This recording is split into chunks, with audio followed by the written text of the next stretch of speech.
Hello and welcome to another session of Socializing for Sociology with Shekhar.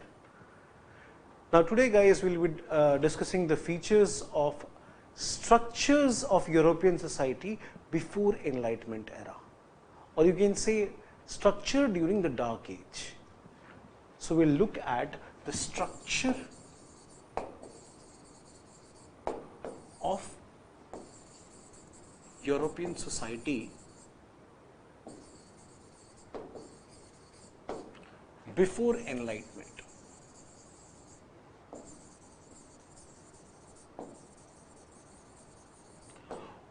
What were the features that characterized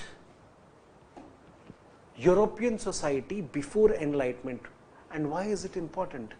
Because these will be uprooted and thrown out, and it will be challenged within from society, and that is when modernity will arrive.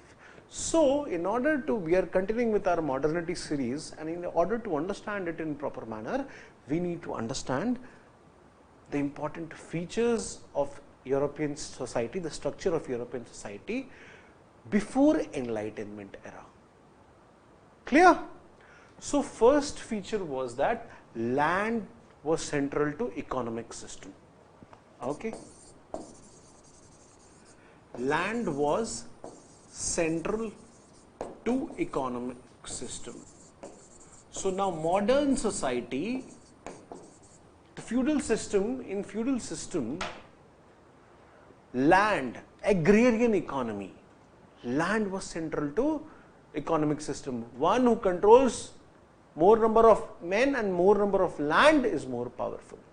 But then this was uprooted, and two major events, which is Industrial Revolution and French Revolution, had changed these features, and that is how new society emerged, which is modern society, which we will be learning about in the series which I am taking right now, but let us focus on these features. Second feature is that family and kinship were central to the lives of common people at this point of time. Family and kinship was central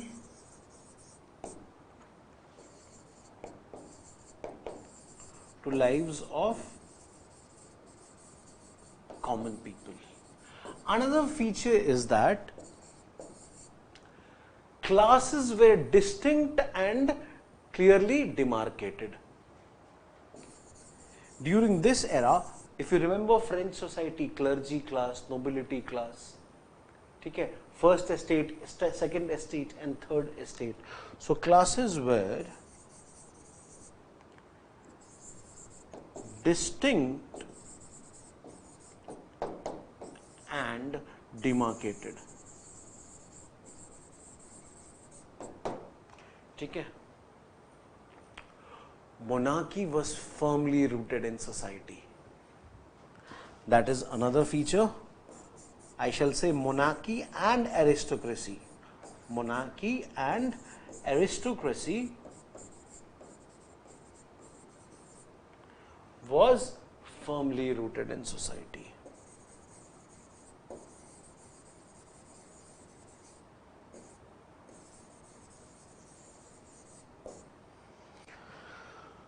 Monarchy and aristocracy was firmly rooted in society. Clear? And apart from this, religious heads, they used to decide what is moral, what is right and what is moral in society. So fifth point is that religious heads used to decide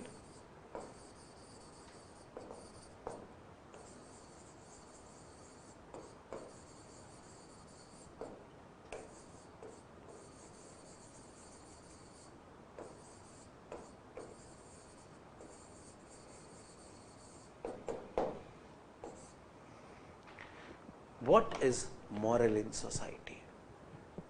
Clear? So that's all for today. Let's meet in the next video. Until then, thank you and have a nice day. Take care. Bye-bye.